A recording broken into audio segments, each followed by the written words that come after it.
Bonjour tout le monde et bienvenue à une balado-diffusion du Bulletin GP. Mon nom est Abdoussal et je vous accueille à l'épisode 129 en version audio, mais c'est aussi le début de la saison 5 de ce podcast et surtout, ça marque aussi les 5 ans du Bulletin GP officiellement à partir du 15 mars d'ailleurs.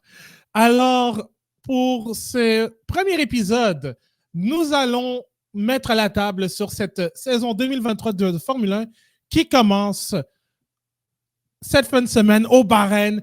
Et je peux vous dire que nous avons assez hâte à cette saison de Formule 1 qui devrait être excitante si on le souhaite. Alors, pour en parler, je ne serai pas seul. Je suis en compagnie de Marc-André Fortin. Salut Marc-André. Salut Abdou, comment vas-tu? Écoute, je suis fébrile. Et toi, de ton côté? Ça va extrêmement bien aussi. Quand on arrive dans une semaine de course, c'est toujours un peu spécial. Surtout la première, je pense. Les équipes commencent à mettre le Race Week en avant-plan et ça donne toujours cette petite nervosité de début de saison. Je pense qu'on le remarque aussi sur le groupe de la monoplace. Beaucoup de messages en lien avec le début de saison qui approche à grands pas. Donc, beaucoup de fébrilité, mais je pense qu'on va avoir droit à toute une saison selon les essais hivernaux. J'ai très hâte d'en parler justement avec toi un petit peu plus tard. Oui, et d'ailleurs, parlant de la monoplace, on vous invite à vous joindre au groupe Facebook La Monoplace, un des plus gros, sinon le plus gros groupe de Facebook de Formule 1 ou de course automobile au Québec. Alors, on vous invite à vous joindre en grand nombre. Parlez-en à vos amis, venez discuter de Formule 1 aussi. C'est toujours le fun. Mettons tout de suite la table sur cette saison 2023. Nous allons faire, en fait, un tour des 10 écuries. Mm-hmm.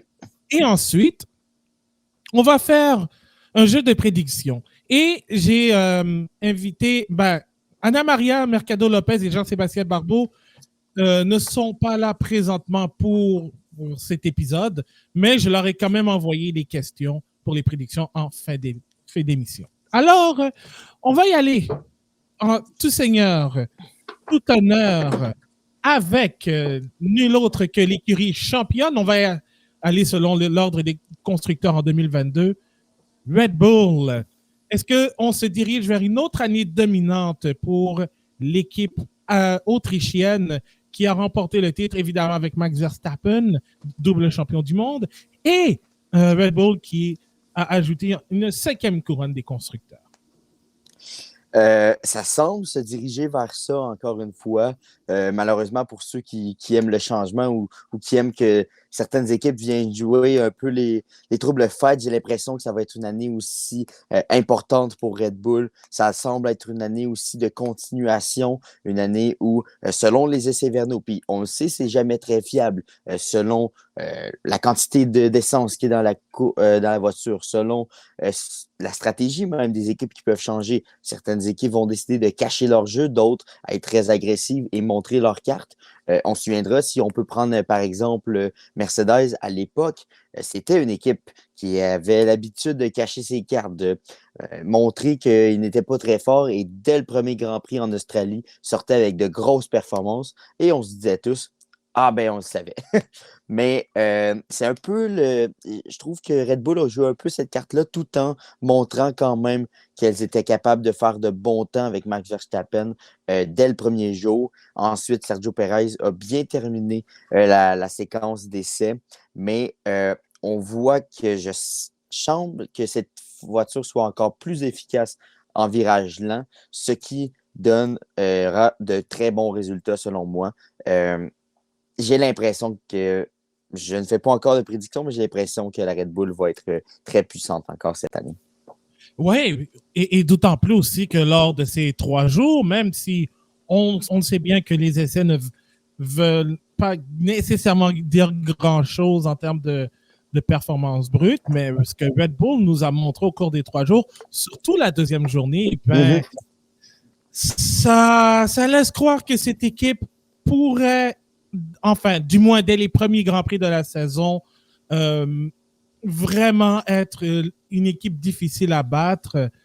Et je pense même que Max Verstappen, à moins qu'il y ait d'autres problèmes, comme on l'a vécu l'année dernière lors du premier Grand Prix, ben, je pense que Max pourrait marcher sur l'eau, tout dépendamment de ce qui va se passer avec cette voiture, mais elle n'a présenté presque aucun signe de faiblesse. Même sur le plan de la fiabilité, on se souviendra qu'en début d'année, l'an dernier, ça a été un peu le problème. Hein? Rappelons-nous que lors des 3 premiers Grands Prix, 2 abandons pour Max Verstappen dès le début de la saison. Donc, évidemment, je pense que les fans de Red Bull et les amateurs de Formule 1 vont surveiller cette fiabilité-là. Mais à partir du 3e Grand Prix, on n'a pas vu beaucoup de faiblesses et ça semble être la même chose. Max Verstappen et Sergio Perez ont tous les deux été très élogieux envers cette voiture. Je vous ramène aussi l'an dernier, au même moment à peu près, il y avait certaines craintes quand même chez Max Verstappen. Il semblait dire qu'il y avait quelque chose qu'il n'aimait pas sur la voiture. Eh bien là, il l'a commenté en disant qu'il adorait la conduite. Il se sentait très bien, même chose du côté de Sergio Perez. Donc, écoute, c'est certain qu'on ne peut pas prédire l'avenir pour ce qui est de Bahreïn et pour le reste de la saison, mais de manière générale, de ce qu'on peut observer présentement, ça va être une voiture qui va être excessivement difficile à combattre. Ah oui, clairement, et d'autant plus aussi que Red Bull a un très bon duo de pilotes avec Max Verstappen, qui, d'après moi, on en reviendra aussi, risque de dominer cette saison. Mais il y a aussi Sergio Perez. Bon, on sait eu sa prolongation de contrat. Cependant, il y a un nouveau. Est-ce qu'on pourrait dire nouveau chez Red Bull? un nouveau vétéran, disons. Exact. Un nouveau vétéran. Et puis, c'est Daniel Ricciardo qui revient chez Red Bull, mais cette fois à titre de 3e pilote. Et il y en a beaucoup qui disent que peut-être que Ricciardo a été signé pour mettre de la pression sur Sergio Perez si ce dernier ne livre pas la marchandise. Est-ce que pour Checo, est-ce que c'est l'année où il doit livrer beaucoup plus la marchandise que ce qu'il a vécu, ce qu'il a connu en 2022? Parce que, soyons honnêtes, Perez a connu une bonne saison dans les circonstances. 2 victoires, Monaco et Singapour, une pole position en Arabie Saoudite. Mais je ne sais pas, il y en a qui pensent que Perez risque de mettre la pression. Évidemment, il y a eu cette histoire à Monaco qui... Est-ce que c'est vraiment vrai ce qui s'est passé? Est-ce que, bon, c'est des bruits de paddock, il aurait fallu Netflix pour avoir ça. Mais est-ce que l'arrivée de Ricciardo, le retour de Ricciardo mettra de la pression sur Sergio Perez? Écoute, je ne suis pas dans le secret des dieux, comme on peut dire, mais j'ai l'impression que ça peut être ça comme ça peut ne pas être ça. Dans le sens où c'est sûr que ça peut être une technique pour mettre de la pression à Sergio Perez. Je lui dis, regarde, il y a quelqu'un qui a eu de bons résultats chez nous, un pilote qui, malgré la mauvaise saison chez McLaren, connaît toute une carrière présentement. Donc, c'est certain que Sergio doit sentir un peu la soupe chaude, mais en même temps, il a prouvé à maintes reprises qu'il était un candidat hors pair pour le siège numéro 2 chez Red Bull, surtout dans les circonstances où Red Bull n'avait pas nécessairement de pilote pour le remplacer et pour aller de l'avant.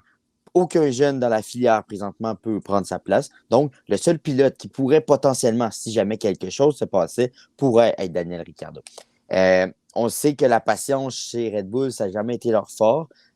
Malgré tout, rappelons-nous que sans Sergio Perez, probablement que Max Verstappen ne gagne pas son premier championnat en 2021 grâce à la magnifique défense qu'il lui avait donnée, même le nom du ministère de la Défense sur Hamilton. Donc, à un moment donné, je pense qu'on doit donner le mérite à Sergio Perez. Il mérite son poste, mais c'est certain que si Ferrari n'avait pas eu autant de problèmes de fiabilité l'an dernier, peut-être que le championnat des constructeurs n'est pas en main chez Red Bull en raison des performances de Perez. Donc, écoute, moi, j'ai l'impression que c'est simplement une manière de redonner le respect à Ricardo en le ramenant dans la filière, mais je peux me tromper.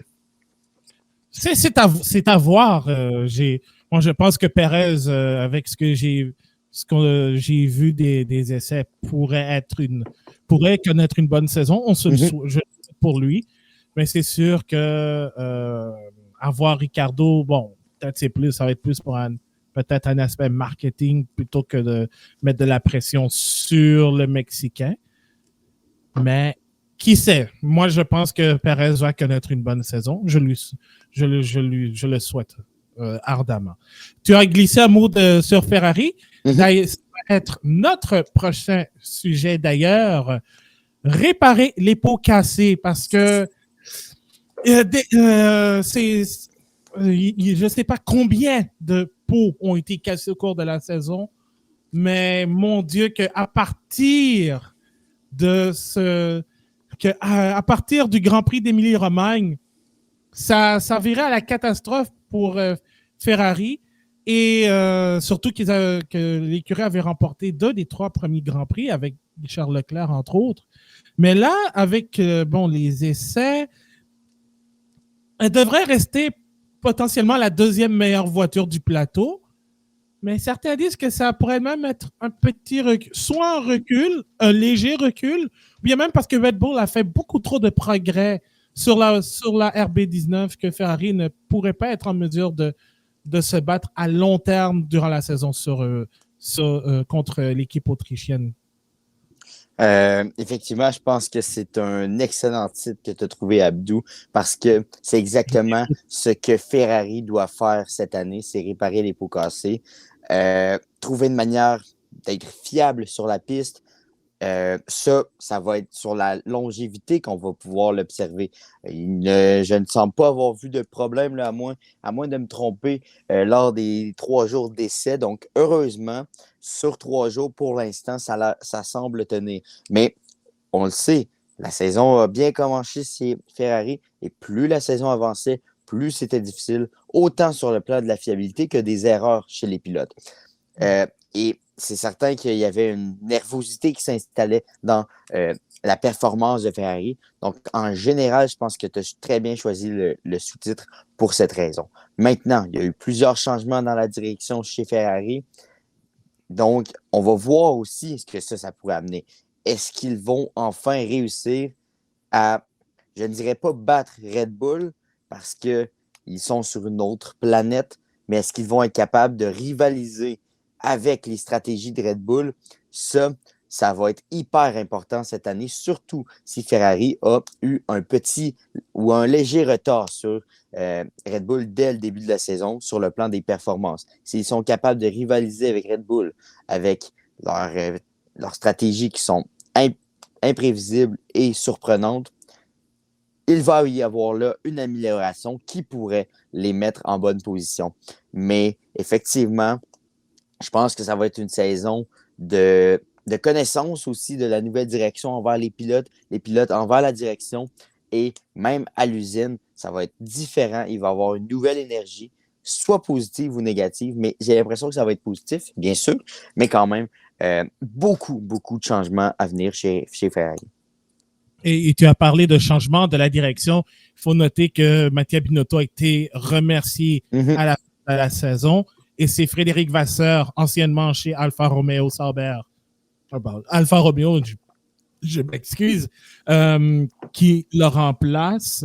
Et j'ai envie, est-ce que Vasseur va avoir un impact immédiat avec Ferrari ou il faut attendre les prochaines courses, voire même les prochaines années avant de voir les résultats? Parce que c'est sûr que je pense par exemple à quand Maurizio Arrivabene est arrivé avec la Scuderia en 2015, c'est arrivé en même temps avec Sébastien Vettel qui a redonné un vent de fraîcheur à l'écurie qui était capable maintenant de se battre pour des victoires. Et en plus, a permis à Ferrari de revenir pour se battre pour autant le championnat des pilotes que des constructeurs avant que ça ne déraille. Est-ce qu'avec Vasseur, les résultats vont être immédiats ou ça pourrait paraître un peu plus tard? Et c'est une bonne question que tu me poses là. Écoute, j'ai l'impression que ça pourrait prendre un certain temps, peut-être pas des années, parce que, écoute, Frédéric Vasseur est un homme d'expérience. Il nous a prouvé à maintes reprises qu'il savait gérer une écurie. Il a fait un excellent travail chez Alfa Romeo d'ailleurs. Hein. Ce n'est pas surprenant, cette équipe-là a connu une progression constante depuis son arrivée. J'ai même très hâte de voir comment Alfa Romeo va se comporter sans lui. Oui. Donc, ça va être hyper intéressant de voir quelle touche il va y donner, quelle stratégie il va utiliser, quelle rapidité aussi il va amener. Parce que, écoute, ça fait longtemps qu'il était avec Alfa Romeo. Des décisions rapides pour la victoire, il n'a pas dû en prendre. Donc, c'est certain que même là, dans la nervosité, le stress et toute la pression que Ferrari peut amener, que les tifosi peuvent amener, c'est certain qu'il va avoir un temps d'adaptation pour lui. Mais j'ai confiance que ça se fasse assez vite. Mais c'est certain que je ne crois pas qu'à la première course, on va sentir la touche Frédéric Vasseur, mais je ne pense pas qu'elle va avoir un impact immédiat. Mais je ne pense pas que ça va être si long que ça. Donc, peut-être qu'à la mi-saison, déjà là, on va pouvoir apercevoir le bout de la tige d'une fleur qui pourrait ressortir pour quelque chose qui, on l'espère, va fleurir comme les tifosi le voudraient. Ah, j'aime cette allusion. C'est magnifique, c'est poétique. Vraiment, c'est vraiment quelque chose de très bien dit. Et d'autant plus aussi que Vasseur connaît très bien Charles Leclerc, oui. Ayant été chez Art Grand Prix, d'ailleurs le bébé de Vasseur. Alors, ça peut aider aussi dans la confiance que Leclerc aura envers son directeur de course, son directeur d'écurie, je veux dire. Oui, tu voulais ajouter quelque chose? Oui, bien, ça va être intéressant aussi de voir si Ferrari va avoir un pilote numéro 1. On sait qu'avec Binotto, il n'en avait pas, on va le mettre en guillemets, selon Binotto. Mais est-ce que sous Frédéric Vasseur, on va avoir ça, un pilote numéro 1 dès les premiers Grands Prix, selon les résultats? J'ai très hâte de voir. Ça va être aussi une touche que Vasseur va pouvoir amener. Je sais pas, je ne pense pas que Vasseur va avoir un numéro 1 à lui. Je pense qu'il va se contenter d'avoir les deux parce que autant Sainz que Leclerc sont capables de gagner des Grands Prix. Et d'ailleurs, c'est l'objectif. Bon, pour ces essais, ils ont eu beaucoup de millage pour voir comment la voiture réagit. Elle est rapide en ligne droite, un peu plus lente que l'année dernière dans les virages lents, moyens aussi. Alors, ça aussi, c'est quelque chose qui va être à surveiller. Comment Vasseur va gérer ça avec les pilotes et le ressenti de ce qu'ils ont eu pendant les essais. Parlant de ressenti, on va parler de Mercedes. Je ne sais pas si le titre va être aussi bon que celui de Ferrari, mais Mercedes veut rebondir après une saison étonnamment compliquée. Et évidemment, je viens de me rendre compte que j'ai oublié un E à compliquer. Alors, ouais, j'ai fait ça sous la pression. Voilà. Étonnamment. Ni vu ni connu. Ni vu ni connu, vous n'avez rien vu. Évidemment, en lien avec le marsouinage que Mercedes a souffert au cours de la saison 2022. Et en 2023, ça semble être parti du moins à 90%, parce qu'on sait que le marsouinage ne partira pas à 100%. Mais Mercedes veut vraiment rebondir après une saison difficile où elle a terminé 3e. Et en plus, bon, avec ce qu'on a vu, je pense que l'écurie ne semble pas à l'aise pour cette année, mais un peu plus optimiste que 2022. Évidemment, Marc-André, la première question que j'ai envie de te poser, est-ce que Mercedes nous fait du sandbagging ou est-ce qu'ils sont vraiment un petit peu plus optimistes que 2023, tout en étant moins confiants de se battre pour des victoires des Bahreïn? Moi, j'ai l'impression qu'on revoit la stratégie de l'ancien temps, qui n'est pas si lointain, hein. Ça ne fait que 3 ans quand même que Mercedes nous cache des choses comme ça. Je ne peux pas croire, du moins, qu'il y aurait un recul selon la voiture 2022 de la fin d'année. On se souviendra, on avait fait une émission demi-saison l'an dernier. Et la question était la suivante: est-ce que Mercedes saura rebondir? Et ils ont rebondi de très bonne façon en surprenant Ferrari à plusieurs reprises, en allant chercher des points importants. Bien que Ferrari ait fait beaucoup d'erreurs durant cette période, non, je sens que Mercedes va être une voiture redoutable. Il semble avoir justement, comme tu le dis, réglé, pas à 100%, mais quand même de manière assez importante, le problème de marsounage. Hamilton semble vouloir dire que la voiture n'est pas au top, mais j'ai l'impression que plusieurs personnes pourraient être surprises par la voiture de l'édition 2023 que Mercedes mettra en piste dès samedi prochain, dès les qualifications à Bahreïn. Et aussi, Lewis Hamilton, lors de ses essais, disons, n'était pas très satisfait au niveau de la balance de la voiture. Et aussi, ça a été la seule des 3 équipes de haut niveau, on pourrait dire du top 3, à avoir eu des problèmes de fiabilité avec le drapeau rouge. Ben, en fait, problème hydraulique que George Russell a subi lors de la, je pense, 2e journée. Ouais. Et tandis que Red Bull et Ferrari n'ont eu aucun problème. Alors, manque possiblement de balance, un problème hydraulique qui peut être réparé. Peut-être qu'on pourrait revoir un 2022 2.0 pour Mercedes, c'est-à-dire commencer lentement, mais ensuite pomper sur le développement pour faire beaucoup plus de travail. Et aussi, une question que j'ai écrite, parce que je ne sais pas, il y en a beaucoup qui parlaient de ça, mais est-ce que la dynamique entre George Russell et Lewis Hamilton va rester la même qu'on a vu l'année dernière? D'après moi, oui. D'après moi, oui. Russell a plus d'expérience encore. C'est certain qu'il va vouloir faire sa place. Il sait qu'Hamilton est un pilote d'expérience, septuple champion du monde. Mais George Russell est en train de vouloir faire sa place. Et ça, c'est l'erreur de Mercedes. Ils l'ont emmené, George Russell, trop tardivement. Il avait trop d'expérience.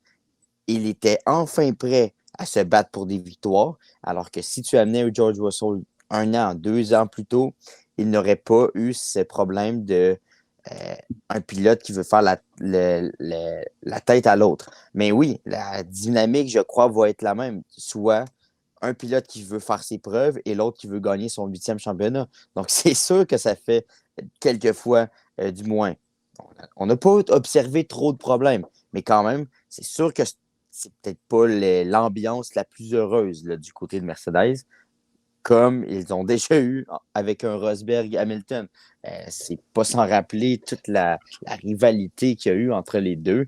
Je ne compare pas les deux du tout, là. Soyez sans crainte, parce que c'était pas mal plus intense entre Rosberg et Hamilton, mais quand même, l'un veut faire sa place, l'autre veut gagner. Donc, à suivre comment ça va se passer. Ça va être une gestion aussi cette année. Si l'un est premier, qu'est-ce que l'écurie va faire? Ça va être tout qu'un casse-tête pour Toto Wolff et son équipe. Donc, je leur souhaite une très bonne chance. Ouais, donc, mais je pense je pense que ça va rester la même, parce que je crois que, oui, comme tu l'as dit, George Russell a maintenant un peu plus d'expérience avec Mercedes. Je crois que les deux s'entendent très bien, puis sans nécessairement être les meilleurs amis du monde, puis c'est pas ça qu'il faut aussi quand on est. Exact. Ils se respectent mutuellement et ils tentent de faire le meilleur pour l'écurie. Exactement. Donc, comme on l'avait avec Hamilton Bottas aussi. Donc, c'est exactement ça que Mercedes veut, même si pour nous fans, Rosberg Hamilton, c'était du bonbon. Mais pour l'écurie en tant que telle, c'était de gérer deux égos assez différent. Donc, tandis que Russell et Hamilton travaillent ensemble. Donc, j'ai bien hâte de voir, surtout si la saison est aussi compliquée que ce qu'on a vu l'année dernière. Ça va être à suivre, mais Mercedes risque peut-être encore une fois d'aller chercher de gros points. Oui. Dernier petit commentaire à ce sujet. J'ai l'impression que le fait que les deux pilotes soient calmes, George Russell est un homme extrêmement calme, Hamilton aussi, je pense que ça aide leur relation à mieux se porter, du moins dans les circonstances. Et je pense que ça facilite aussi le travail de Mercedes dans les circonstances. Effectivement. Alors, on va passer maintenant à Alpine. Alors, cette écurie va rester la meilleure des autres, mais je dois dire que leurs essais, ça a été un peu plus compliqué à déchiffrer. Parce que, oui, l'équipe a pas beaucoup roulé comparé aux autres, mais en même temps, quand ils ont roulé, c'était avec un plein d'essence. Donc, eux, ils se concentraient beaucoup sur les longs relais, ce qui est évidemment très important, mais ils semblent satisfaits. Donc, on ne sait pas par où passer, surtout qu'on en parlera beaucoup des écuries, des prochaines écuries, mais pour une équipe qui veut rester la meilleure des autres, peut-être, on parlait de sandbagging, peut-être qu'Alpine en fait actuellement. Oui, effectivement. Tu sais, des fois, comme tu le dis, on a de la misère à déchiffrer une stratégie. Dans le cas d'Alpine, c'est exactement ça. Hein? C'est une équipe, comme tu l'as dit, qui a roulé peu, avec beaucoup d'essence. On a pu déchiffrer un peu leur stratégie dans le sens que ce n'est pas difficile à comprendre. Ils veulent faire des longs relais, ils veulent tester un peu la machine sans trop se mouiller avec des bons temps, sans trop se mouiller avec des temps qui pourraient titiller les autres écuries ou l'attention des amateurs. Donc, moi, je pense qu'ils cachent un peu leur performance actuellement. Ils ont la chance de compter sur un excellent duo français actuellement. J'ai l'impression qu'ils vont vouloir surprendre un peu tout le monde pour mousser la chose. Veut pas, l'acquisition de Pierre Gasly est extrêmement importante pour le futur de l'écurie. Gasly a fait ses preuves chez AlphaTauri, même malgré une voiture qui donnait moins de performance que ce qu'on pouvait s'attendre chez AlphaTauri l'an dernier. Pierre Gasly a, à l'occasion, réussi à y mettre un peu du sien là, pour aider cette écurie. Donc moi, j'ai extrêmement hâte de voir ce que Pierre Gasly fera dans cette nouvelle voiture qui, franchement, est magnifique et j'ai l'impression qu'elle va offrir de bonnes performances. Je peux me tromper. On n'est pas, comme je l'ai dit tantôt, on n'est pas à une surprise près là, après des essais hivernaux. On ne sait pas vraiment sur quel pied danser. Donc, j'ai extrêmement hâte de voir lors de la course de Bahreïn. C'est probablement cette voiture que je surveillerai de plus près parce que j'ai souvent été déçu par le passé. J'ai souvent été très critique envers eux. Mais cette année, j'ai l'impression qu'ils nous cachent des choses et que cette voiture a un potentiel beaucoup plus important que ce qu'on le croit. Ben, ouais, écoute, on est au Bahreïn, il y a plein de sable, donc c'est tellement facile d'aller chercher du sable pour en faire du sandbagging. Alors, on sait jamais, hein, parce que, écoute, ça va être vraiment intéressant. Et d'ailleurs, tu parlais de Pierre Gasly, son coéquipier va être Esteban Ocon, les deux se connaissant très bien pour avoir roulé ensemble en karting. Malheureusement, ils étaient de très bons amis. Et pour une raison quelconque, ça s'est effrité. Mais là, maintenant qu'ils reviennent comme coéquipiers, est-ce qu'ils vont mettre leur friction de jeunesse de côté pour garder Alpine dans le top 4? Je pense que c'est pas mal nécessaire pour réussir. Sinon, ben, ça peut faire comme un Rosberg-Hamilton, mais pire, sans nécessairement gagner, ça peut donner des frictions vraiment à l'interne que Otmar Szafnauer ne veut pas avoir du tout. Déjà qu'il a perdu Fernando Alonso à une surprise générale. Ils ont perdu Oscar Piastri par de leur propre faute. Donc, d'avoir Pierre Gasly qui est un solide pilote, mais avoir un duo de pilotes, bon, ce sont ce sont des adultes. Ils sont capables de mettre leurs problèmes de côté. Alors, moi, je m'attends à ce qu'ils soient capables de travailler ensemble, de mettre tout ça pour dire, écoute, est-ce qu'on veut est-ce qu'on veut faire progresser Alpine ou on veut avoir chacun nos égos? Ça, c'est libre à eux. Donc... Exactement. À suivre si ça va être une guerre d'ego. Moi, je souhaite vraiment qu'ils mettent tout ça de côté pour le spectacle et pour l'ambiance générale de l'écurie. C'est vraiment à ce moment-là qu'on va voir quel genre de pilote Gasly et Ocon sont. S'ils ne sont pas capables de mettre leurs différents côtés, on va en comprendre beaucoup sur les deux individus et sur, disons, leur capacité à devenir des pilotes d'importance. Exact. On va maintenant parler de... je ne vais pas faire de spoiler, mais selon la saison 5 de Drive to Survive, leurs rivaux, McLaren, qui veut consolider son top 5, mais...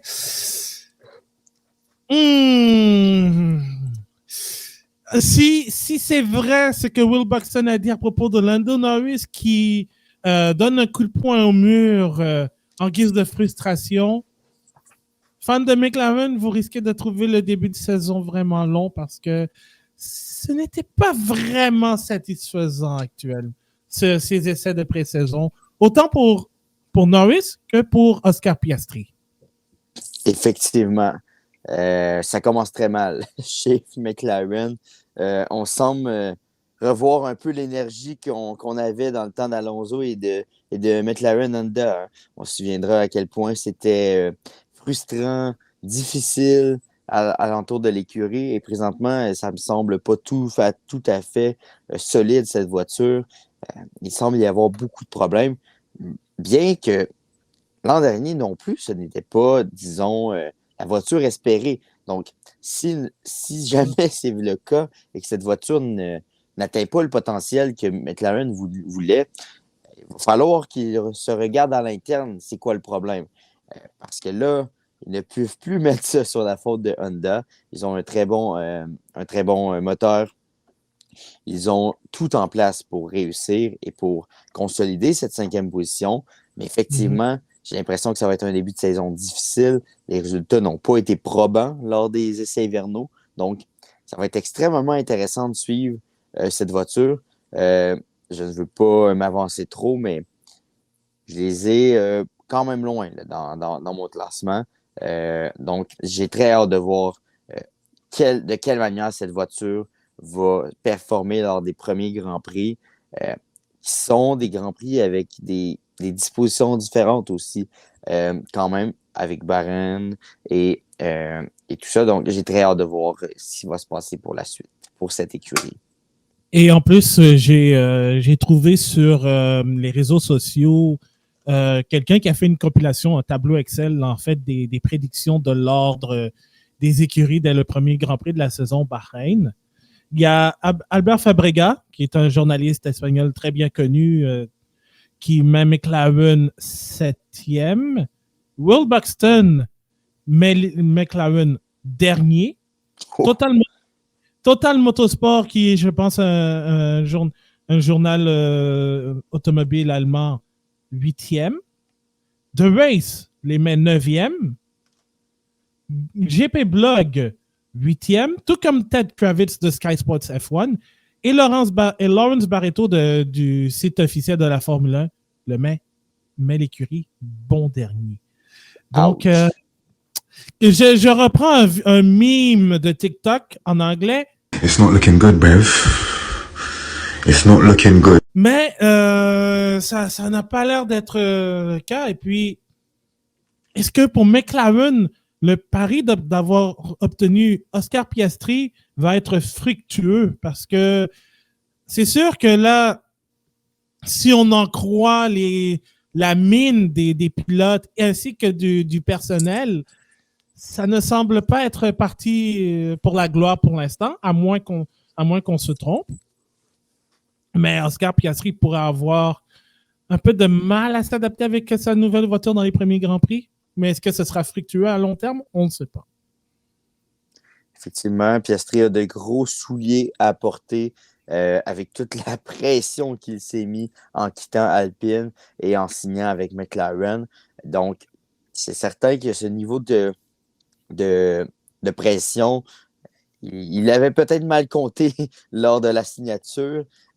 Moi, j'ai toujours cru en Piastri. Il a bien fait en F3, il a bien fait en F2. La marche est haute, comme on le sait toujours lorsqu'on monte dans les vrais professionnels, que ce soit dans la Ligue nationale de hockey, par exemple, ou même dans la MLS ou dans n'importe quelle grosse ligue. La marche est haute, donc c'est certain qu'il va avoir un temps d'adaptation. Maintenant, il va falloir qu'il réussisse à mettre ses oreillettes pour ne pas entendre les fans le critiquer parce qu'il va avoir des critiques s'il ne répond pas aux attentes dès le début de la saison, qui sont quand même très hautes. Donc, surtout si la voiture ne lui donne pas la chance de se prouver d'une manière, disons, normale. Son objectif, ça va être de rester proche de son coéquipier Lando Norris quand même. Donc, peu importe ce qui va arriver, s'il est proche de son coéquipier, même si la voiture est 8e, il va pouvoir, sans dire mission accomplie, il va pouvoir quand même faire taire certains détracteurs. Donc, ça va être à suivre. Mais il y a des gros souliers à porter. Là. Et en plus, McLaren a eu aussi un changement, un remaniement, disons, à l'interne avec Andreas Seidel qui est parti plus tôt que prévu chez Alfa Romeo Sauber. Il est devenu le PDG. Il va agir un peu comme directeur d'écurie, comme il l'a fait avec McLaren, avec Alessandro Alumni Bravi. Donc, ils vont se partager la tâche. Donc, et c'est Andrea Stella qui a travaillé avec Fernando Alonso comme ingénieur de course avec Ferrari et maintenant avec McLaren depuis presque 10 ans. Donc, il est devenu le directeur d'écurie et ça va être la première fois qu'il le fait. Donc, disons, Stella s'embarque dans quelque chose de nouveau, mais c'est une tâche qui est hyper compliquée, entre autres, à gérer les problèmes que McLaren a connus au cours de ces 3 journées d'essais hivernaux. Parlant d'Alfa Romeo, tiens, est-ce que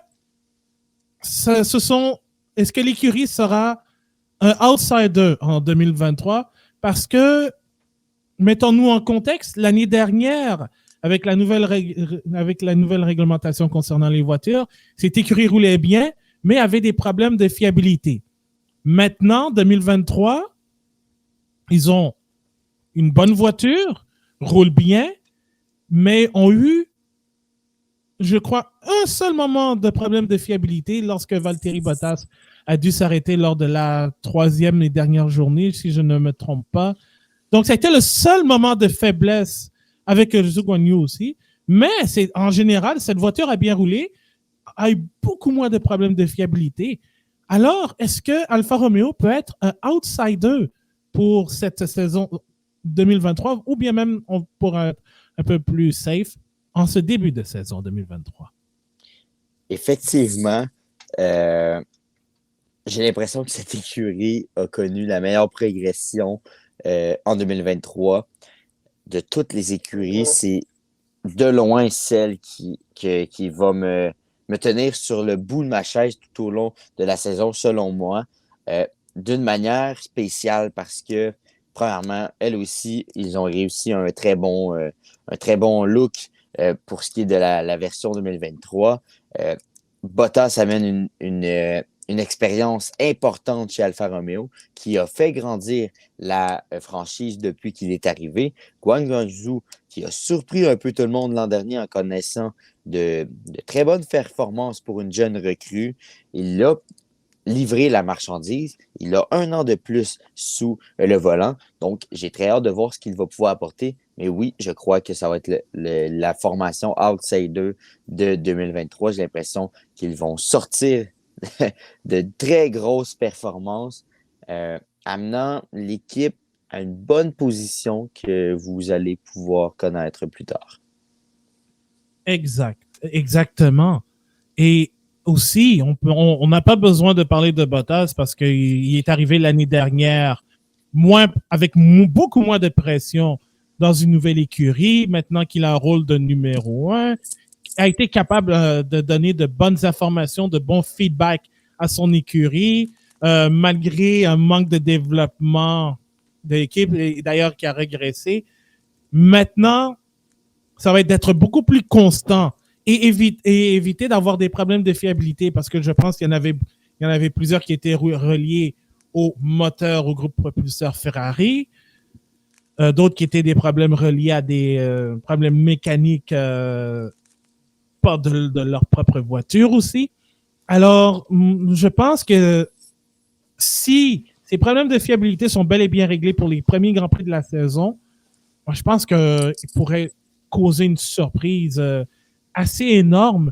Et justement, est-ce que Zhou Guanyu, pour sa deuxième saison en Formule 1, va nous offrir de meilleures performances? Parce qu'il a quand même marqué son premier point à son premier Grand Prix de la saison l'année dernière. Effectivement, un pilote surprenant qui est plus expérimenté, ça peut toujours donner quelque chose de bon. Il va connaître les circuits davantage, il va avoir eu le temps de faire plus de simulateurs. C'est certain que ça va paraître. Et moi, je sens qu'il va connaître une bonne saison. Il a été marqué d'un gros accident en Angleterre, en Grande-Bretagne. Il est ressorti la tête haute et a connu de bonnes performances par la suite. Donc, moi, je ne suis sans crainte. Ce pilote mérite sa place, bien que j'avais un certain recul lorsqu'il a été annoncé, et même dans mes prédictions 2022, pardon, j'avais été pris par un certain recul dans son cas. Il m'a surpris et je pense qu'il va continuer sur cette séquence. Ouais, parce que je me souviens, j'ai écouté l'émission de l'année dernière et j'étais le seul à dire que Zhou Guanyu allait marquer des points. Et dès le premier Grand Prix, vante-toi, Abdou. Je m'attends à des excuses de votre part dans le chat. Je m'attends à des excuses. Ta gueule. Mais blague à part, moi je pense qu'on pourrait voir le meilleur de Zhou Guanyu si la voiture tient le coup et s'il est capable, au moins maintenant qu'il a un peu plus d'expérience sur les circuits, de mieux se battre. Donc, j'ai hâte. J'ai vraiment hâte de voir ce que Alfa Romeo a dans le ventre. Au lieu d'être des NPC, des genres de personnages qui sont là juste parce qu'ils sont là, en fait. Donc, on va voir. Mais maintenant, on va parler de l'écurie de l'heure. Aston Martin, qui voudra progresser selon El Plan. El Plan Stroll. Donc, Aston Martin qui a surpris pas mal beaucoup de gens, mais il y en a dans le paddock qui disent que cette écurie, surtout avec la deuxième moitié de la saison, dès qu'ils ont sorti la version B de leur monoplace, a commencé à obtenir de bien meilleurs résultats et d'être constamment dans les points. Et là, on commence à voir le fruit des investissements, du recrutement de personnel de haut niveau, et ça s'est vu en piste. Est-ce que Aston Martin est actuellement la meilleure équipe du milieu de peloton, ou voire même la meilleure équipe hors du top 3 classique? Est-ce que c'est un feu de paille ou non? C'est la question à laquelle on doit répondre. Et pour une rare fois, on dirait que je ne sais pas. J'ai vraiment aucune idée, mais tu as raison. On dirait que cette année, tous les investissements qui ont été faits lors des années passées sont en train de payer. On le disait, il y a eu beaucoup d'argent investi dans Aston Martin à travers les années. On dirait qu'ils ne savaient pas trop comment gérer cet argent-là. Rappelons que Force India avait un maigre budget à l'époque et réussissait de miracle. Et lorsque Lawrence Stroll et ses investisseurs sont arrivés avec ce nouveau projet d'investir énormément dans l'écurie, ça ne fait que descendre. On dirait qu'ils ne savaient pas comment gérer de gros montants d'argent. Ils se lançaient sur tous les projets et ça ne donnait pas les résultats voulus. Alors qu'en ce moment, ça semble être l'une des meilleures écuries du paddock selon les essais routiers, les essais hivernaux. Maintenant, on ne sait pas la quantité d'essence. Est-ce que c'est parce qu'il y avait très peu d'essence dans la voiture? Est-ce que c'est parce qu'il ils ont réellement réussi à mettre de très bons, de nouvelles améliorations qui apportent la voiture à un autre niveau. Ça va être une réponse qui va pouvoir être répondue très bientôt cette semaine. Par contre, j'ai l'impression que cette voiture a pris un autre niveau. Je le souhaite pour l'écurie, pour Lance Stroll, pour même Fernando Alonso, qui pourrait peut-être, disons, profiter de son départ de Alpine, qui était quand même là, très, très audacieux, sachant les performances qu'une Alpine pouvait offrir. Donc, écoute, si Aston Martin termine devant Alpine, il va pouvoir dire mission accomplie et son lancer de la pièce de monnaie va avoir tombé sur la bonne face. On va lui souhaiter. Et d'ailleurs, en parlant de Fernando, comment il va s'intégrer dans son nouvel environnement? Parce qu'on sait que quand ça allait mal, il le faisait savoir. Mais là, avec une équipe qui a de très bonnes ambitions, peut-être que pour Fernando Alonso, ça lui tente de rester un peu plus longtemps. Je pense qu'il semble... Enfin, ce n'est que le début. La saison n'est pas encore commencée. Mais il semble relativement satisfait de ces 2 jours et demi d'essai avec sa nouvelle écurie. Mm-hmm. Lui aussi a fait de bons commentaires, des commentaires élogieux envers la voiture. Donc, c'est certain que quand un pilote sort avec cette attitude des 3 jours ou des 2 jours et demi, bien sûr, d'essais hivernaux, c'est certain que ça doit mettre un sourire dans la figure des gens qui y travaillent. Donc, à suivre s'il va pouvoir livrer la marchandise, si cette voiture va pouvoir également livrer la marchandise. Ce sont tous des questions qu'on va pouvoir répondre très bientôt.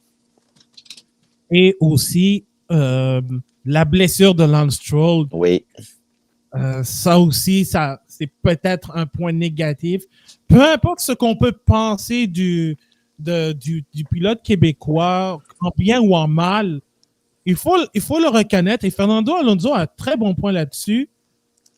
La blessure de Lance Stroll fait mal à l'écurie en certain sens parce que, oui, Alonso a amené beaucoup de feedback et Felipe Drugovich, qui a remplacé Stroll durant les essais aussi.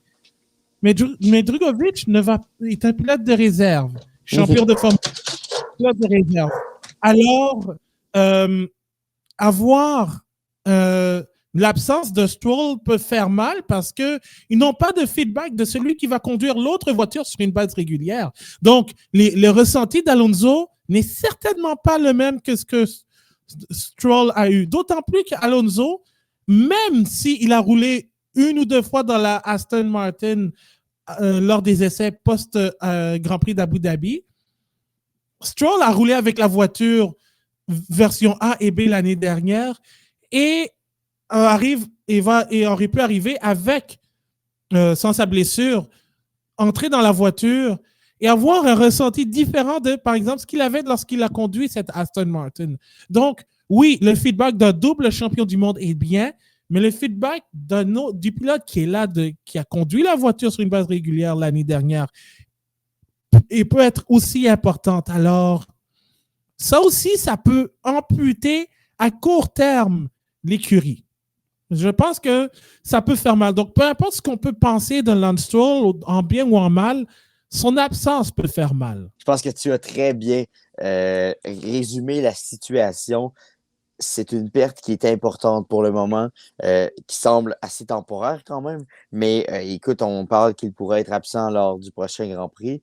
On ne sait pas encore exactement si c'est Felipe Drugovich, mais c'est certain que le feedback de Drugovich n'est pas à 100%. Ce n'est pas un résultat que l'on doit prendre tout cru dans le bec parce que c'est un jeune pilote. Il n'a jamais couru en Formule 1. C'est un pilote de réserve. Il sort de la F2 malgré tout son succès en F2. C'est un pilote qui manque d'expérience. Donc, j'ai très hâte de voir comment ça va se passer. Même, je pense que ça va être très coûteux pour Lance Stroll parce qu'il ne pourra pas pu prendre des minutes importantes, des minutes capitales pour un pilote en avant-saison. Donc, est-ce que ça va le suivre jusqu'à la fin de saison. Il y a certains experts qui pensent que oui. Je pense également que ça va lui nuire. J'espère juste que ce ne sera pas trop non plus. Exact. Et d'autant plus que entre, je crois, Australie puis Bakou, il y a une pause de 3 semaines. Alors, ça aussi, ça peut l'aider à revenir un peu en vitesse, tout dépendamment. On va maintenant passer à Haas, et c'est dommage que Jean-Sébastien ne soit pas là parce que je pense qu'il nous aurait fait une belle impression de Steiner. Mais est-ce que Haas pourrait devenir des rockstars du milieu de peloton? Non, je pense pas.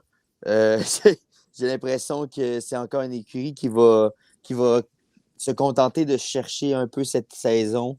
Ils n'ont pas réussi à me convaincre durant... Écoute, j'ai écouté un petit peu les essais hivernaux. J'ai écouté un peu ce que Haas disait. Il semble satisfait quand même de la voiture. Il semble satisfait du feeling de la voiture. Mais j'ai l'impression que c'est encore une écurie qui va se battre pour tenter de rester en vie dans le peloton, qui va tenter de grappiller quelques points durant la saison pour essayer de gagner un petit peu plus d'argent. On sait qu'une position peut valoir entre 10 à 15 millions, peut-être 20 millions aussi. Donc, c'est très important en Formule 1 de gagner des places dans le classement. Donc, c'est certain qu'ils vont vouloir aller chercher quelques points, mais je sens que ça va être une saison encore difficile pour Haas. Mais aussi, je dois dire, cette équipe, comparée à l'année dernière, sa voiture est arrivée à temps. Ils ont pu faire un shakedown à Silverstone et un peu plus au Bahreïn avant le début des essais hivernaux. Alors, au moins, il y a eu une pente, une étape gravie. De franchie, exactement. Ouais. Merci beaucoup. Donc, au moins, ça, c'est quelque chose que Haas peut se féliciter d'avoir. En plus d'avoir un commanditaire principal qui n'est pas douteux.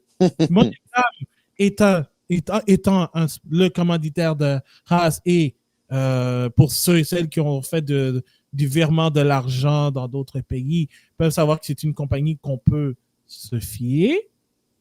À un certain moment, on peut se fier en bonne et due forme.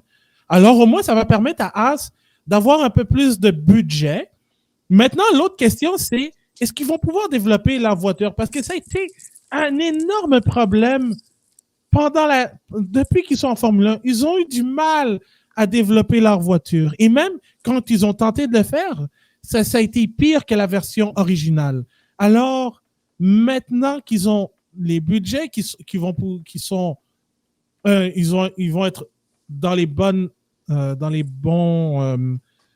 sens du cap salarial, cette équipe pourrait profiter de cette occasion, de cet engouement, de l'argent obtenu par de nombreux sponsors pour mieux développer la voiture et de rester compétitif au cours de la saison parce que ça a été un gros manquement après un début de saison féerique.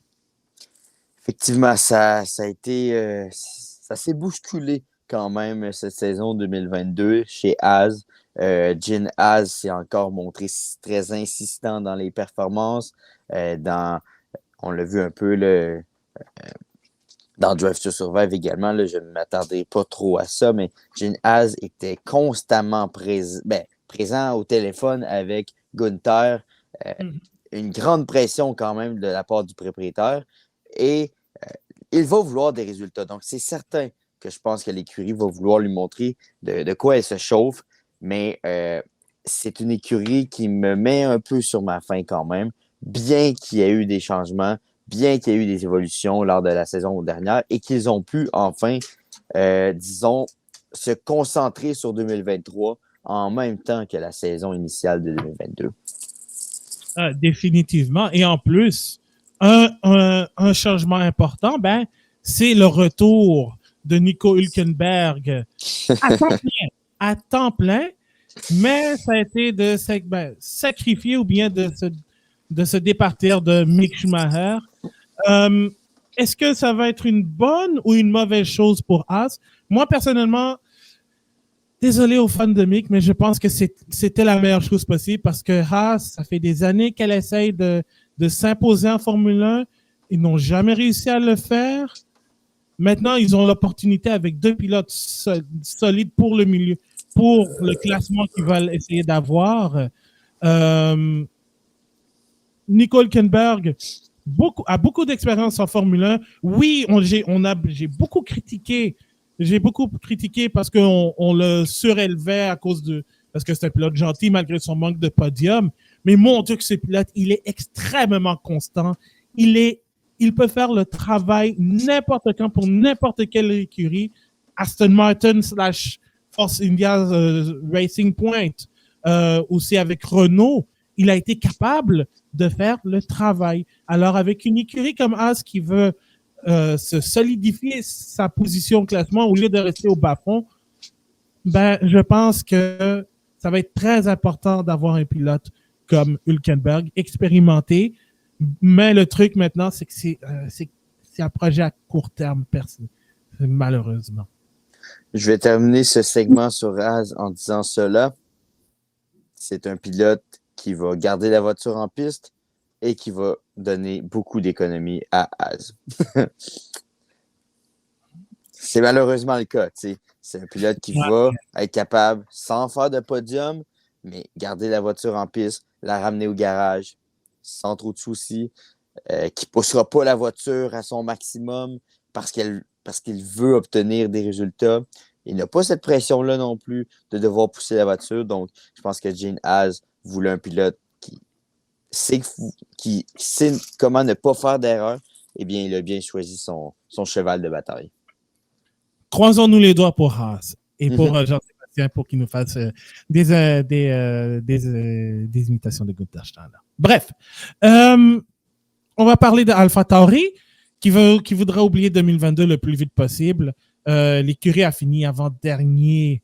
Une des pires saisons, sinon la pire saison sous le sobriquet AlphaTauri, une de leurs pires saisons depuis que Red Bull a racheté Minardi. Et là, pour les essais, c'était légèrement mieux. C'est l'équipe qui a compté le plus de tours sur l'ensemble des 3 jours. Mais est-ce que c'est suffisant pour sortir du fond du classement? Je ne suis pas vraiment certain. Qu'est-ce que tu en penses, Marc-André? Moi aussi, je ne suis pas trop certain de la performance de cette voiture, sachant l'incertitude aussi avec les liens Red Bull. Ça aussi, ça pourrait jouer dans la tête de plusieurs personnes chez l'écurie. Juste pour rappeler que certaines rumeurs voudraient que Red Bull vende la voiture afin de se concentrer uniquement sur le projet de l'équipe numéro 1. Donc, c'est vraiment cette incertitude qui pourrait créer aussi certains soucis durant la saison, sans trop déconcentrer. Là. Je ne veux pas mettre trop l'emphase sur ça, bien sûr, mais j'ai l'impression que c'est une voiture qui, quand même, malgré tout, a du chemin à faire si elle veut rester compétitive. Ils veulent oublier le plus vite possible 2022, mais en même temps, la question est-ce qu'ils auront la possibilité de le faire? Je mets un certain bémol sur ça. Aussi, cette voiture, au moins, elle n'a pas eu de problème de fiabilité. Ça, c'est une bonne nouvelle. Mais il faut qu'on parle de leur pilote. Oui. Nick DeVries, qui va finalement entrer en Formule 1 à temps plein. Est-ce que ça va être une première saison fructueuse dans son cas? Parce que n'oublions pas qu'il a quand même fait des essais libres avec Mercedes, Aston Martin et Williams, en plus d'avoir remplacé Alex Albon au Grand Prix d'Italie, marquant 2 points. Aurait pu même aller chez McLaren pour remplacer Lando Norris, qui était un peu malade, mais qui finalement a pu participer à un Grand Prix. Alors, est-ce que pour une première saison de Vries, ce sera fructueux pour lui? Moi, j'ai l'impression que oui. L'an dernier, je vous disais que selon moi, il va connaître une meilleure saison que Tsunoda.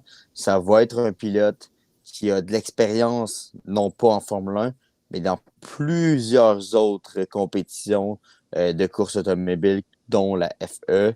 C'est un pilote que j'adore. C'est un pilote qui est constant. C'est un pilote qui est capable d'amener la voiture à un autre niveau par sa vision des choses.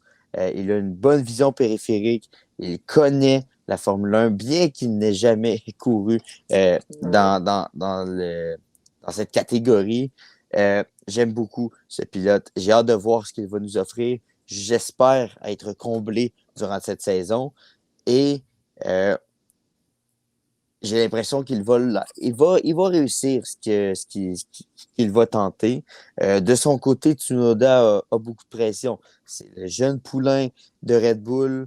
Ils l'ont amené rapidement parce qu'il n'avait pas le choix. Il a eu de bons résultats sans réussir à être très constant. Donc, si jamais il devait se faire battre par Nick De Vries, ça pourrait brasser quand même dans son cas, selon moi. Et c'est bien que tu amènes le sujet de Tsunoda parce que c'était là où je voulais en venir. Effectivement, il va devoir en faire plus. Parce que je ne sais pas si du côté de Red Bull, on regarde aussi du côté de la Formule 2 parce qu'il y a des pilotes qui poussent. Il y a Liam Lawson qui pourrait bien qui pourrait bien avoir un volant Formule 1. Je lui souhaite. Même un de mes préférés, Ayumi Iwasa, qui a très bien fait en Formule 2 l'année dernière à son année recrue, qui pourrait aussi brouiller les cartes dans un futur proche. Donc, pour Tsunoda, ça va être d'offrir des performances beaucoup plus constantes, être moins impétueux à la radio. Oui. Alors, moi, je m'attends à de meilleures performances de la part du Japonais. D'autant plus que De Vries n'est pas de loin un mauvais pilote. Il ne l'est pas. C'est un champion du monde de Formule électrique. C'est un champion de Formule 2. Il a du talent. Il a été allé chercher des points à sa première course en Formule 1. Il n'a pas fait d'erreur. Il a été capable de faire du travail. Maintenant, ça va être... Et en plus, Tsunoda va être dans une position où il a plus d'expérience avec l'écurie que Nick De Vries. Donc, ça va être lui, en principe, à moins que comme chez Ferrari, il n'y ait pas de pilote numéro 1, mais ça va être Tsunoda qui va avoir un peu le gros bout du bâton. Exactement. C'est lui qui a le gros bout du bâton. C'est lui qui va devoir livrer la marchandise. Il se trouve dans une situation assez délicate. Et on va compléter le survol avec Williams. Est-ce que ce sera vers le chemin du progrès? Parce que cette écurie a quand même bien fait dans les circonstances. Ouais. Vraiment, vraiment satisfaisant de la part de Williams, malgré le fait qu'il n'y a plus de Jos Capito qui est parti à la retraite. Et François-Xavier Demaison, que Capito a amené de Volkswagen en rallye, est parti lui aussi. Et Capito a été remplacé par Valtteri James. Nul autre que James Vowles, l'ancien chef stratégiste chez Mercedes. Mais je dois dire que cette équipe a bien fait lors des essais. Pas de problème en soi. Le seul bémol, c'est justement au niveau de l'aérodynamisme parce que justement le fait que Demaison soit parti comme ça alors que l'équipe essayait de remettre la voiture, de bâtir la voiture pour cette année, ça a un peu limité en fait le développement avant les essais, mais sinon ça va bien. Est-ce que tu crois que cette équipe va progresser cette année? Oui, je pense que cette écurie va progresser cette année. J'ai le sentiment qu'elle va faire un pas de géant avec les pilotes en place. J'ai un petit parti pris pour Logan Sargent, je vais l'admettre. Alexander Albon, qui a prouvé à nombreuses reprises qu'il est un pilote de talent capable de pousser une voiture qui, à son plus haut niveau, c'est une voiture qui me semble fiable, qui me semble rapide. Ils ont obtenu de bons résultats quand même lors des essais hivernaux. Je le rappelle, ce n'est pas garanti. Ce n'est pas parce qu'ils ont eu de bons résultats que ça va se remettre en place lors des premières courses.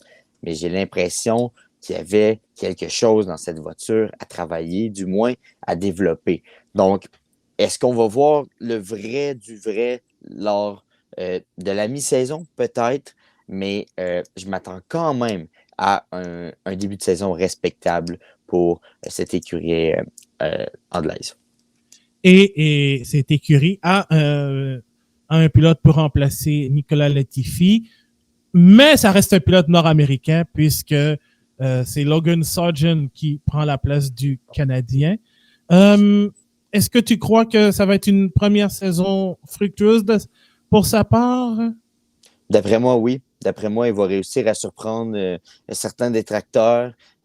Il a connu une bonne saison quand même en Formule 2. C'est un jeune homme que j'adore. C'est un jeune homme qui est constant. Il est allé chercher ses points et bien sûr pour obtenir son avancement en Formule 1 lors du dernier Grand Prix. Il avait cette pression de devoir terminer haut afin d'obtenir ce billet qui lui était offert lors des derniers Grands Prix, avec le départ de Latifi qui a été confirmé. Donc, le jeune homme a quand même dû faire face à cette pression et il a très bien réagi. J'ai l'impression qu'il va arriver ici. Il n'a pas beaucoup de pression, il n'y a pas beaucoup d'attente envers lui, autre que moi. Donc, je pense que ça va bien aller de son côté. Ben écoute, moi je lui souhaite d'avoir du succès, surtout avec la popularité de la Formule 1 aux États-Unis, alors que beaucoup s'attendaient à voir Colton Herta parce qu'ils le connaissent évidemment de l'IndyCar, qui est encore qui est moins populaire que la Formule 1 selon les codes d'écoute en 2022. Mais je crois que cette équipe pourrait quand même, avec un Logan Sargent, faire certains miracles. Et je lui souhaite aussi d'avoir de bonnes performances pour leur dire que c'est pas un feu de paille. C'est loin d'être un feu de paille. Et je pense que c'est celui qui va avoir moins de pression.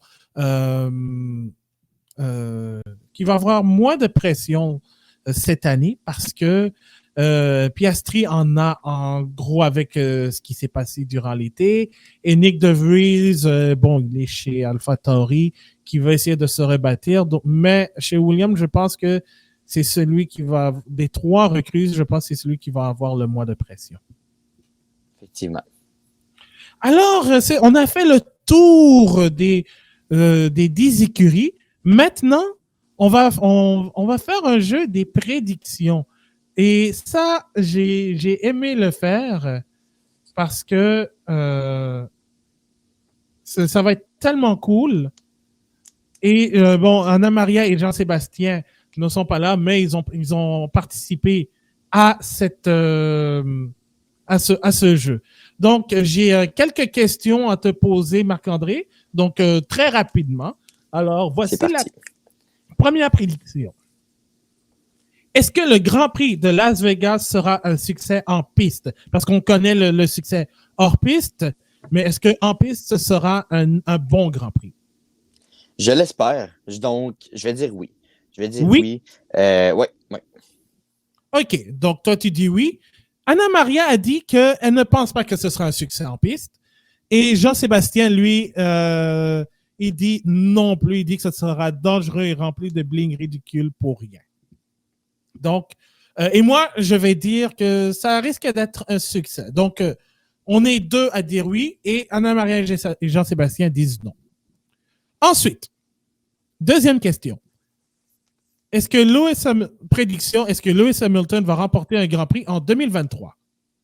Oui. Toi, tu dis oui? Oui. Anna-Maria dit oui. Moi, Jean-Sébastien et moi, on va dire non. Jean-Sébastien dit que si Mercedes est en effet quatrième, sachant qu'Aston Martin pourrait être troisième, les chances pourraient être vraiment minces. Et est-ce qu'il voudra rester en F1 ou voudra-t-il avoir son titre volé? On ne rajoutera rien du tout. Troisième question. Verra-t-on un pilote suspendu pour une course cette saison? Si oui, pourquoi Pierre Gasly? Écoute, il est tellement proche. Il est à 1 point, donc oui. Donc, ça pourrait être Pierre Gasly, tu penses? Euh, à partir, avant Montréal, Jean-Sébastien dit avant Montréal. Anna-Marie, parce que écoute, ses premiers points vont s'envoler après Montréal, au mois de mai à peu près. Anna-Maria dit take. Elle aura un accrochage avec Esteban Ocon. Ouch! Oh non! Aïe! Ça, c'est un hot take. Moi, je vais dire... moi, je pense que oui. Et ça risque d'être Pierre Gasly. Bref. Mm-hmm. Et toi, Marc-André, tu avais dit que... Donc, on dit oui. Et potentiellement Pierre Gasly. Mais Jean-Sébastien dit que il n'exclut pas une seconde suspension pour une saison de 23 Grands Prix. C'est possible. OK. Vainqueur du Grand Prix du Canada. Et Max Verstappen. Max Verstappen. Jean-Sébastien dit Max Verstappen. Est-ce que tu vas avoir la réponse d'Anna Maria? Let's Stroll. Ouais, elle a dit Lance Stroll, bien sûr. Deuxième année de suite. Deuxième année de suite. Moi, je vais mettre Max Verstappen. OK, ensuite, un peu plus osé. Une écurie hors du top 3 montera-t-elle sur le podium? Si oui, quelle écurie et quel, au singulier, au pluriel, pilote? Oh là là, c'est une bonne question, ça. J'aurais le goût de te dire Aston Martin et Alonso. OK. Jean-Sébastien dit Aston Martin ou bien même Mercedes, selon qui est troisième. Oui, OK. Ouch! Désolé aux fans de Mercedes. Anna Maria dit Lando Norris avec McLaren, donc dit oui. Moi, je vais dire. Moi, je pense. Je vais aller comme ça. Alpine. Si tout va bien, si leur pratique de sandbagging a bien fonctionné, que cette voiture roule bien, moi, je pense que Alpine pourrait causer une surprise et être la première équipe à monter sur le podium. Qui? Je ne sais pas. Peut-être Pierre Gasly. Peut-être Esteban Ocon. Je vais peut-être y aller avec Esteban Ocon. Meilleur recrue en 2023. Nick DeVries, Oscar Piastri ou Logan Sargent? Anna Maria dit Nick DeVries. Et Jean-Sébastien dit que DeVries a plus de chances que Oscar Piastri. Moi, je vais y aller avec Oscar Piastri. Je sais que la McLaren a des problèmes en début de saison, mais je ne pense pas que ça va. Je pense que comme ils vont revenir. Donc, je crois que Piastri va pouvoir montrer de quel bois il se chauffe, surtout avec, comme on l'a dit, la pression qu'il a avec son départ d'Alpine pour aller chez McLaren. Et toi, Marc-André, maintenant que tu es de retour, qui sera ta recrue de l'année? Entre DeVries, Piastri et Sargent? Selon moi, ce sera Logan Sargent. Oh, OK. Il va surprendre. OK. Ensuite, on a eu une saison morte assez folle dans l'univers de la course automobile, surtout en Formule 1. Mais est-ce que la saison 2023, celle qui va commencer officiellement le 3 mars, sera marquée par des histoires hors piste, par exemple des politicailleries? Et c'est un terme un peu péjoratif parce que c'est souvent ça la Formule 1, mais est-ce que ce sera une année qui sera beaucoup plus marquée par des histoires politiques? D'après moi, oui. C'est toujours le cas. On se dit que ce ne sera pas le cas, mais c'est toujours le cas. Et on l'a eu en plus avec l'histoire de Red Bull et le cap salarial. Ça risque vraiment de faire truc. Mais surtout que, bon, Mohamed Ben Sulayem s'est, disons, retiré un peu des opérations Formule 1. Il les a déléguées à quelqu'un d'autre aussi. Mais évidemment, Anna Maria dit que oui, à cause surtout de la politique de la FIA d'interdire les revendications des pilotes, qui a fait beaucoup jaser au cours de l'entre-saison. Et Jean-Sébastien qui dit oui, parce que Formule 1, ça équivaut toujours à politics en anglais. Alors, c'est pas mauvais comme réponse. Ensuite, on aura 6 sprints cette année, le double de ce qu'on a eu depuis 2011.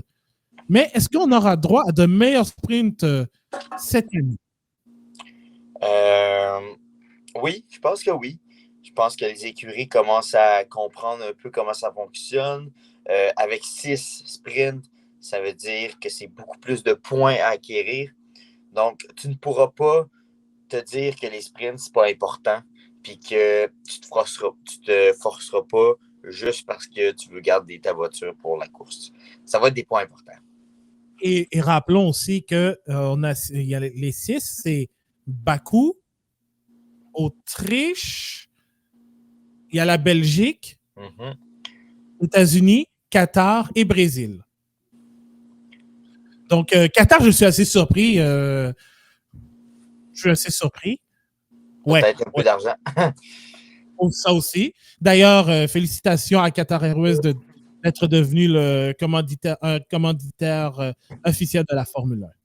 Maintenant, on va passer. Ah oui, avant de passer aux choses sérieuses, Anna Maria dit oui pour de meilleurs sprints et Jean-Sébastien dit oui aussi. Il le faut. Il dit que le format n'est pas à la hauteur du hype auquel la Formule 1 nous le vend, que Ross Brawn nous a, pour être cru comme ça, nous a enfoncé dans la gorge. Même si j'aime les sprints, et je crois qu'il y a beaucoup de choses qui devraient être revisitées, mais Jean-Sébastien dit qu'il a ses réserves, mais il dit en principe, il faut. Donc, je crois qu'on est tous d'accord là-dessus. Maintenant, les 2 grosses questions. Évidemment, et là, c'est pas de blague. Qui sera l'écurie championne des constructeurs? Red Bull. Red Bull. Jean-Sébastien dit Red Bull. Anna Maria dit Ferrari. OK. OK, ça c'est impressionnant. Ensuite, et la question. Pardon. Ah oui, Red Bull. Parfait. Merci de me l'avoir fait rappeler. Maintenant, la question. Qui sera champion des pilotes? Max Verstappen. Max Verstappen. Back to back. Donc, on y va pour le tour du chapeau. Jean-Sébastien dit aussi Max Verstappen. Anna Maria a dit Carlos Sainz. OK. À la blague, parce qu'elle a dit Max Verstappen.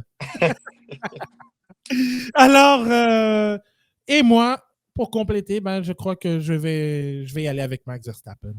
Donc, voilà. Donc, on a fait pas mal le tour.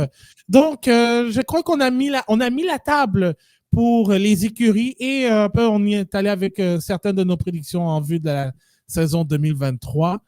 On a très, très, très hâte.